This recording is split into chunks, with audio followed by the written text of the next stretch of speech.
Ježiš, počkaj, spomal. Do Láska. piči! Hlavne nestresuj, dobre? Nehaj to na mňa, dobre? Nehaj to na mňa. Dobrý deň, pán vodič. Viete, prečo som vás zastavil? Čo sme šli rýchlo? Nebodaj. Podľa paragrafu 338 odsek 95 musíte mať zapnuté svetla aj cez deň. Svetla.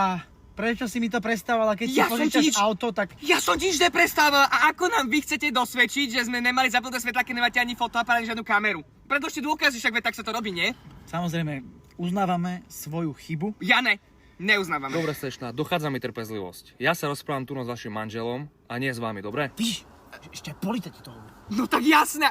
Tie svetla musia byť a buď sa nejak dohodneme, alebo nie. No počkej, my sme sa nedohodli, však sme normálne ľudia. My sa nedohodneme, pretože my sme to neurobili. Nám nemáte žiadne dôkazy, vy to nechápete? A ty čo sa neháš, čo si takýto plitky do piči?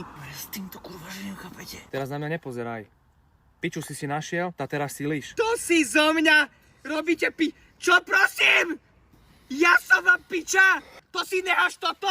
Jak si jej to mohli povedať pre Boha? Ja som tehotná! Čo si? Hej, tehotná! Ja som úplne piči. Čaká tvoje dieťa, ty si so sebou neháš takto mávať, jak totálny kokot!